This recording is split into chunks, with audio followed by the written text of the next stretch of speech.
새벽기도에 오신 샘물의 성도님들을 주님의 이름으로 환영합니다. 7월의 샘물의 기도를 함께 하나님 앞에 드리시도록 하겠습니다.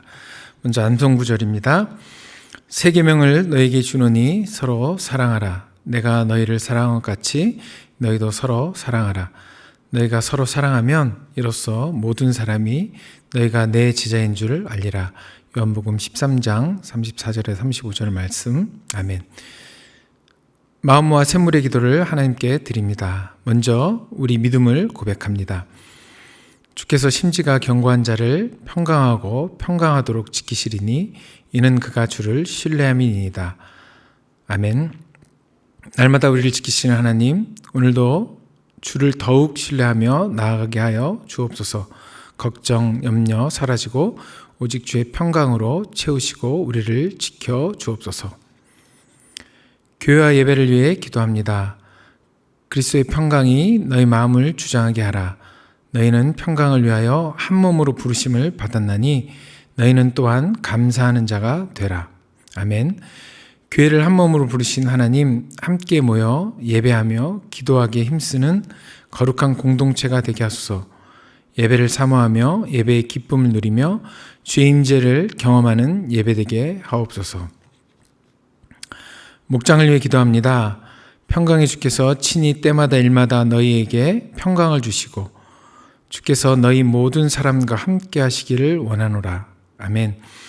우리에게 평강을 주시기를 원하시는 하나님, 목장 안에 하나된 마음을 주시고 서로를 위해 기도의 분량을 채우며 사랑의 수고를 통해 하나님 나라를 경험하는 귀한 공동체 되게 하옵소서.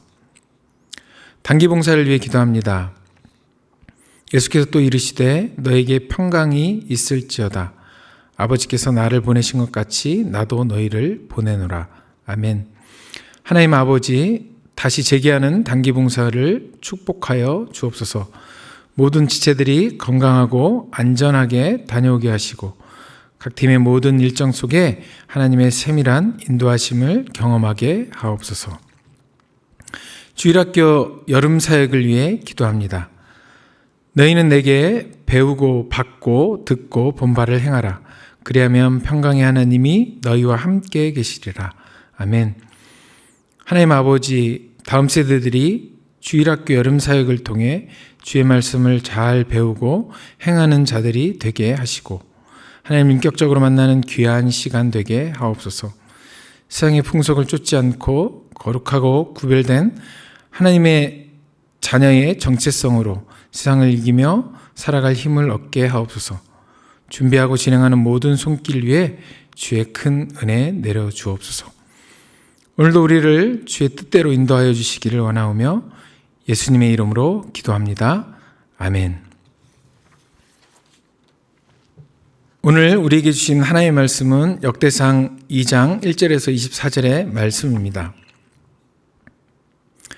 이스라엘 아들은 이러하니 루벤과 시몬과 레위와 유다와 이사갈과 스불론과 단과 요셉과 베냐민과 납달리와 gad과 아셀이더라.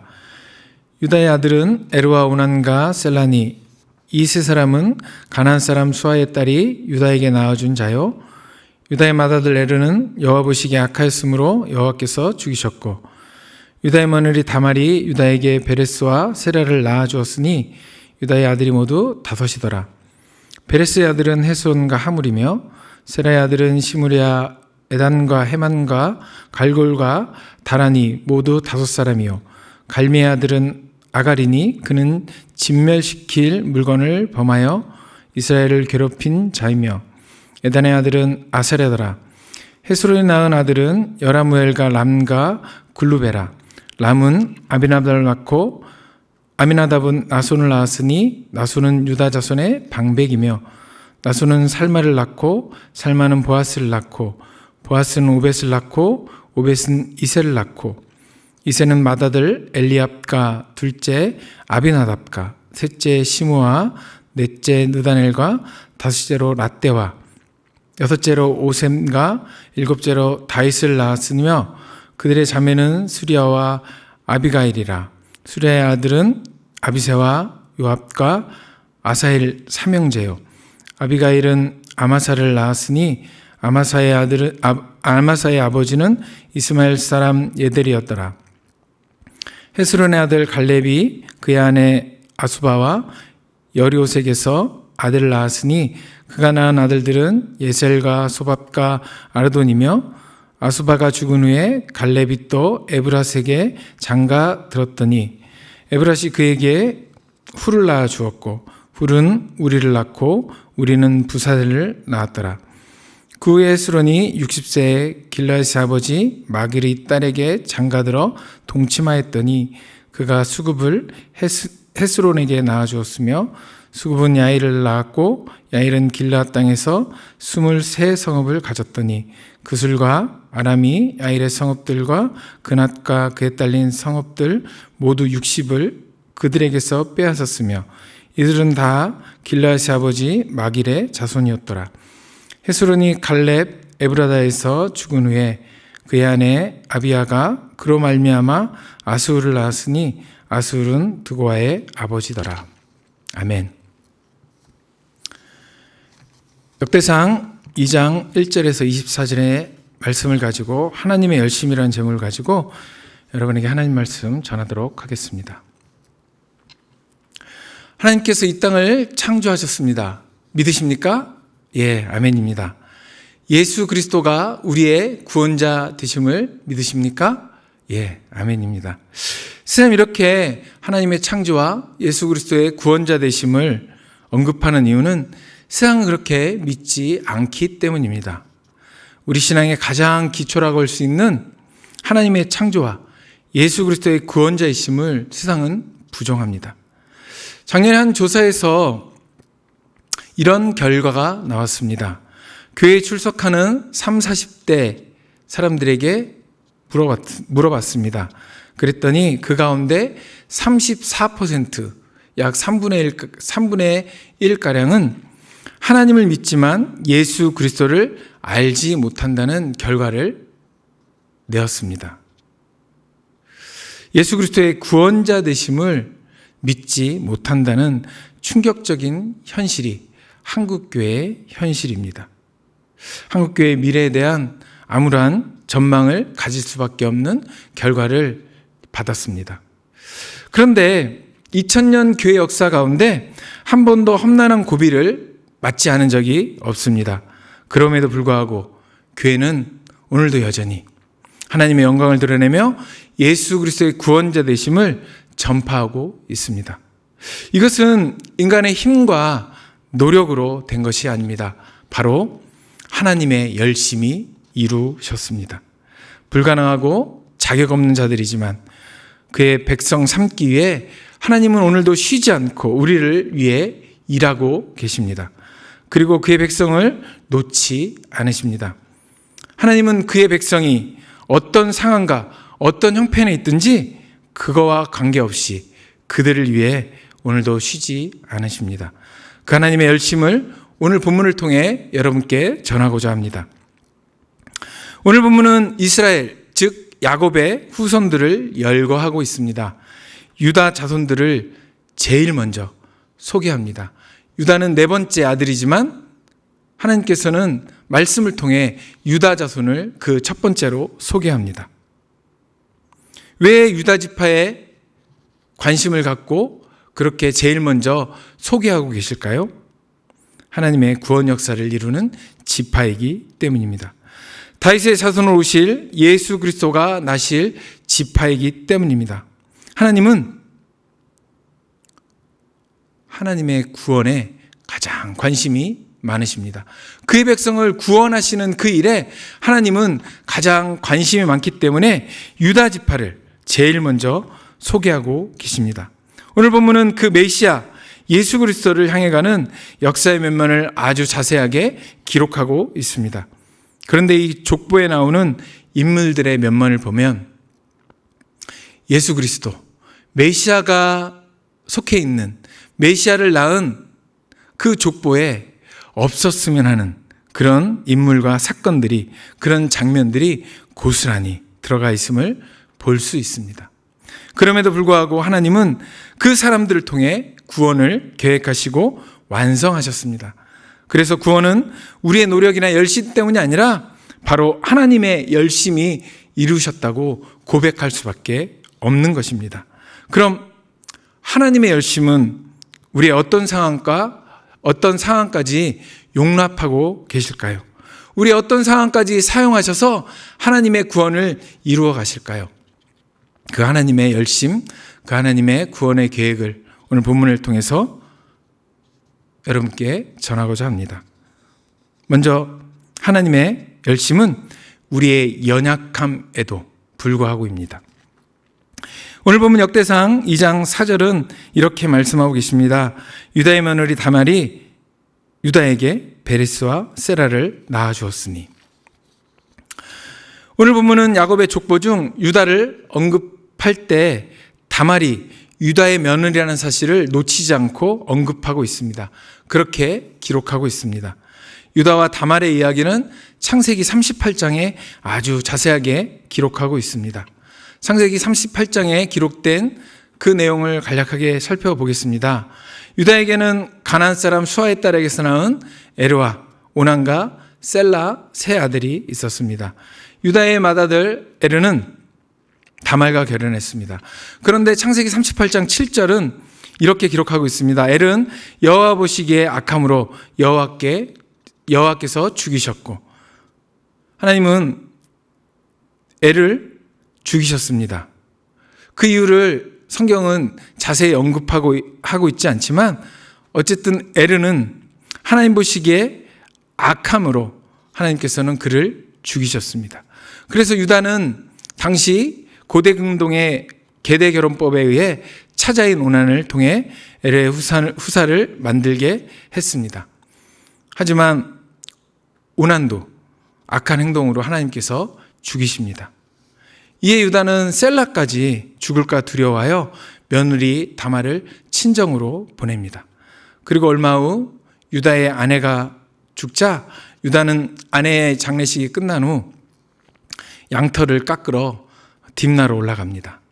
양털을 깎는다는 것은 축제를 이야기합니다. 이 축제는 특별히 가나안의 향락적인 제의가 동반된 축제를 의미합니다. 그것에서 유다는 딥나 길 곁 에나임문에 있던 다말을 창녀로 알고 며느리 다말에게 들어가게 됩니다. 여기서 문이라는 히브리어 단어를 페탁으로 썼습니다. 이 단어는 가나안 종교의 신전문을 의미할 때 쓰는 단어입니다. 물란한 가나안의 신전 문화 속에서 며느리를 알아보지 못할 정도로 취한 유다는 며느리 다말과 잠자리를 합니다. 그런데 문제가 생겼습니다.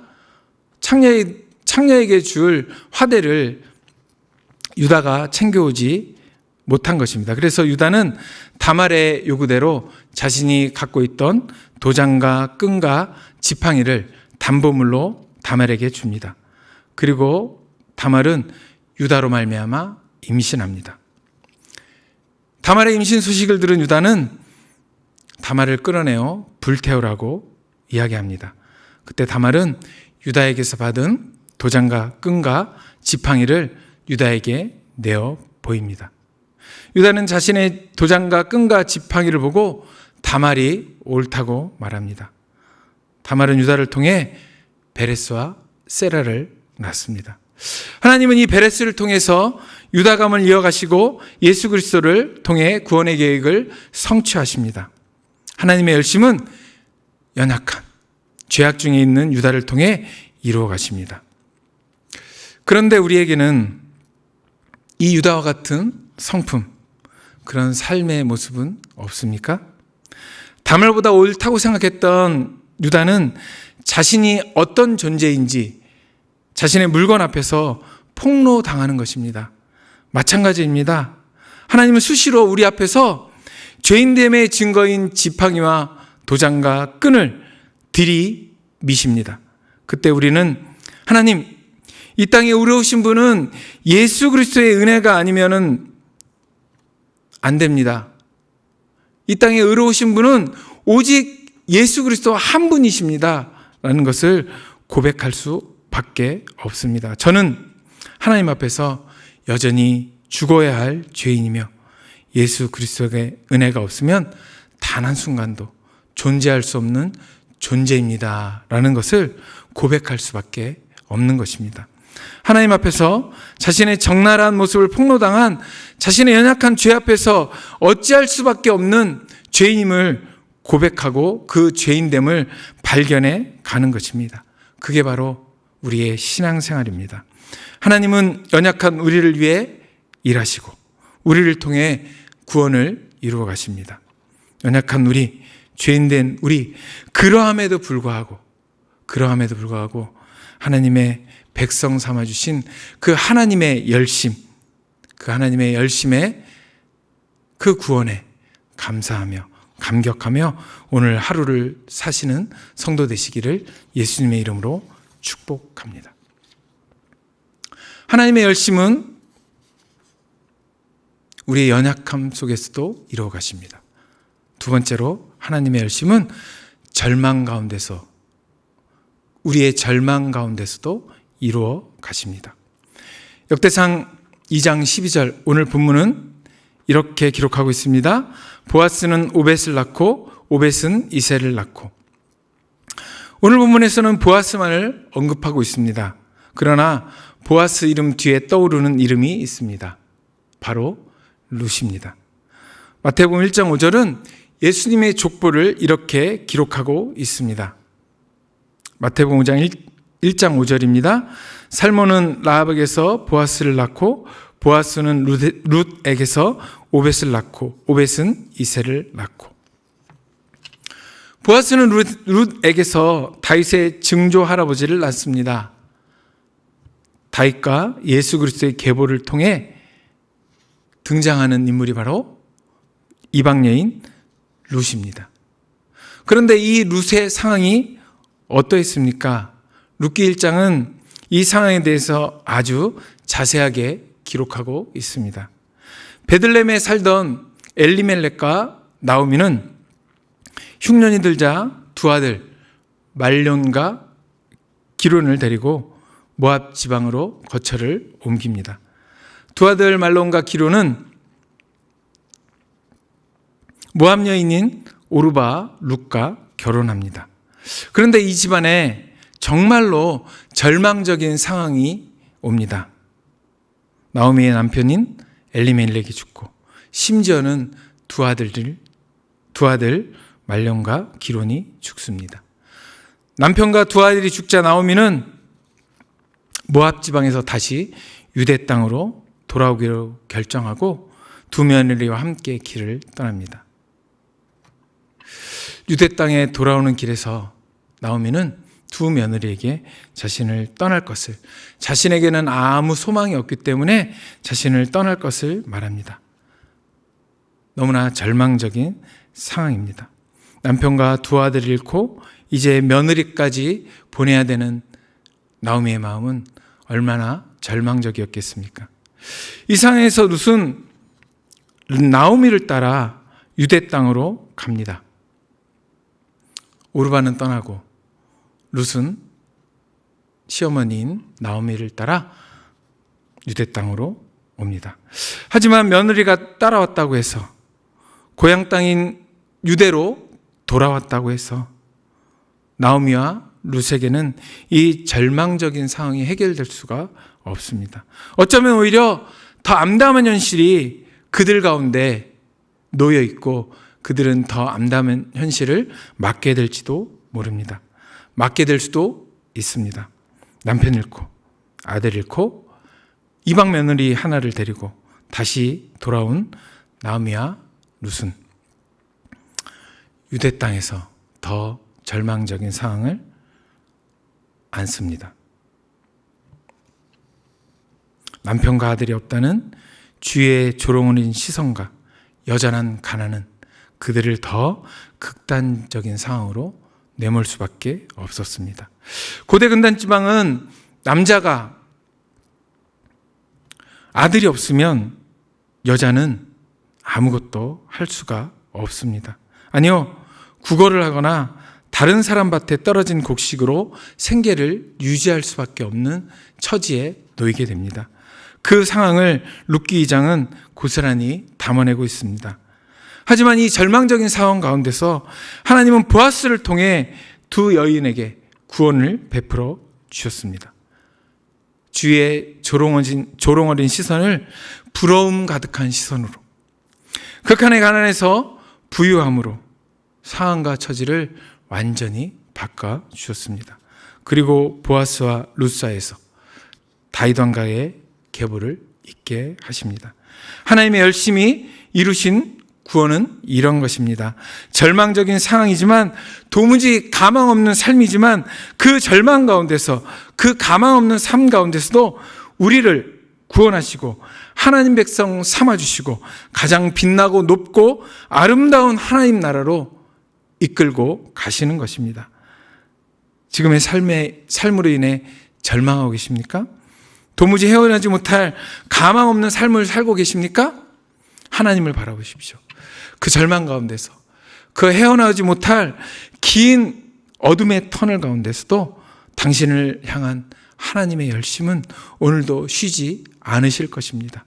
그 하나님의 열심을 바라보며 감사하며 사시는 오늘 하루 되시기를 예수 그리스도의 이름으로 축복합니다. 하나님은 연약함 가운데서도, 절망 가운데서도 그의 백성을 위해 열심히 일하십니다. 세 번째입니다. 하나님의 열심은 무관심해도 쉬지 않고 우리를 위해 일하십니다. 오늘 보면 역대상 2장 15절은 이렇게 말씀하십니다. 일곱째로 다윗을 낳았으며. 오늘 본문은 이새의 일곱째 아들을 일일이 열거합니다. 다윗이 어떤 위치에 있는 사람이었는지 시각적으로 보여주고 있습니다. 제일 끄트머리에 위치한, 아무도 관심을 갖지 않는, 심지어 다윗의 아버지인 이새조차 관심이 없는 아들이었습니다. 사무엘상 16장 6절에서 12절은 이새의 8아들을 열거하고 있습니다. 그 가운데 다윗은 8번째 아들입니다.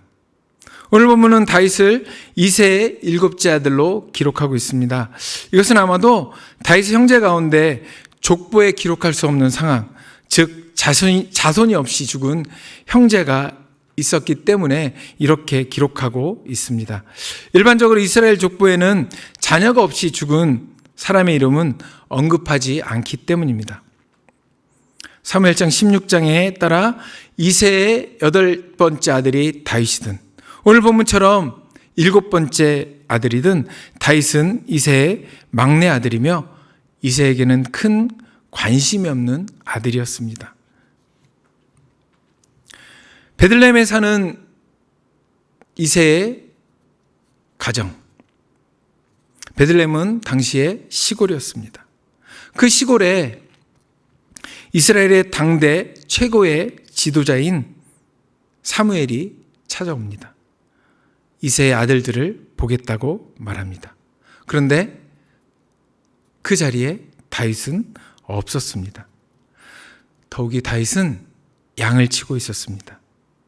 지방의 유지가 당대 최고의 지도자인 사무엘의 권위까지 거스러 가면서 다윗을 형제들이 모두 모인 자리에 부르지 않았다는 것은 이새에게 다윗은 그렇게 크게 관심받지 못하는, 아니 신경을 쓰지 않아도 되는 그런 아들이었을 것입니다. 물론 여기에는 다른 이유들도 여러 가지 있을 수 있습니다. 하지만 그 이유를 다 고려한다고 하더라도 다윗의 아버지 이새에게는 다윗은 큰 가능성이 없는, 별로 신경 쓰지 않아도 되는 그런 아들이었음이 분명합니다. 그랬기에 다윗은 양을 치고 있었습니다. 아버지의 양을 치고 있었습니다. 이스라엘에서 양을 친다는 것은 매우 험난한 일이었습니다. 양들이 먹을 풀을 찾아 험준한 산속을 다녀야 했고, 그 양을 지키기 위해 맹수와 늘 싸워야 하는 매우 힘들고 고되고 위험한 일이었습니다. 야곱은 가장 사랑하는 아들인 요셉에게 양을 치게 하지 않았습니다. 가능성 없는, 불가능한 존재, 그렇게 다윗은 이새에게 여겨졌을지 모릅니다. 아무에게도 관심을 끌지도 못하고 받지 못한 존재였지만 하나님은 그를 통해 구속의 계보를 통해 예수 그리스도의 조상 가운데 가장 빛나는 존재로 그를 넣으셨습니다. 마태복음 1장 1절은 이렇게 시작합니다. 아브라함과 다윗의 자손 예수 그리스도의 계보라. 구속의 은혜를 전달하는 가장 중요하고 도드라지는 인물로 다윗을 세우셨습니다.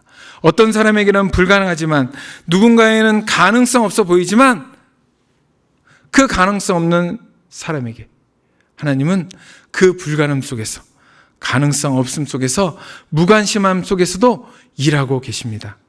하나님의 열심이 오늘도 가능성 없이 보이는 나를, 아무에게도 관심 없어 보이는 나를, 관심 받지 못하는 나를 위해 일하고 계신다는 것입니다.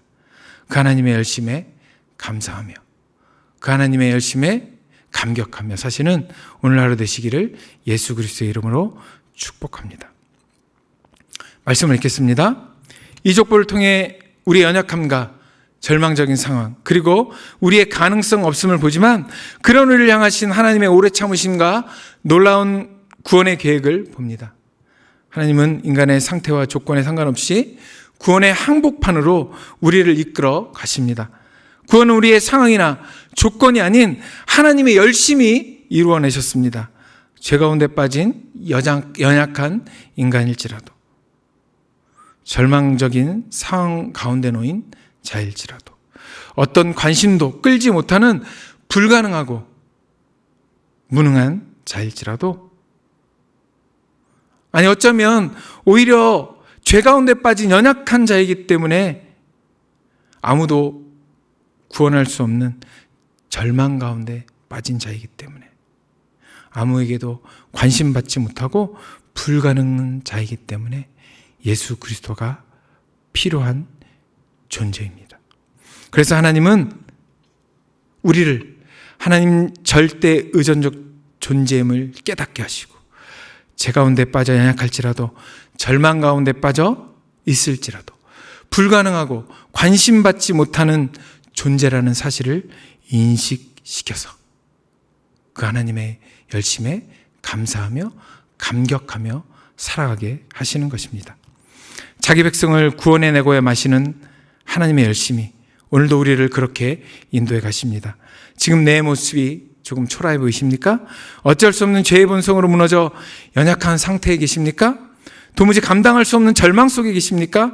아무도 알아주지 않아 포기하고 싶은 마음이 드십니까? 그때 십자가를 바라보십시오. 하나님은 그 상황 가운데 우리를 그의 백성으로 자라가게 하기 위해 오늘도 우리를 구원의 길로 하나님의 계획하심으로 우리를 이끌고 가십니다. 그 하나님의 열심을 바라보며 구원에 감격하시며 감사하며 사시는 하루 되시기를 예수 그리스도의 이름으로 축원합니다. 아멘. 기도 제목 두 가지만 나누시겠습니다. 주신 말씀 기억하면서 하나님의 열심으로 구원받은 하나님 백성 되었음에 감사하며 죄 가운데 연약한 나의 모습, 그리고 절망적이고 불가능한 나의 모습에 실망하는 것이 아니라 구원을 이루시는 하나님의 열심을 바라보고 그 하나님을 의지하며 오늘 하루도 살아갈 힘을 주시도록 그 하나님께 기도하도록 하겠습니다.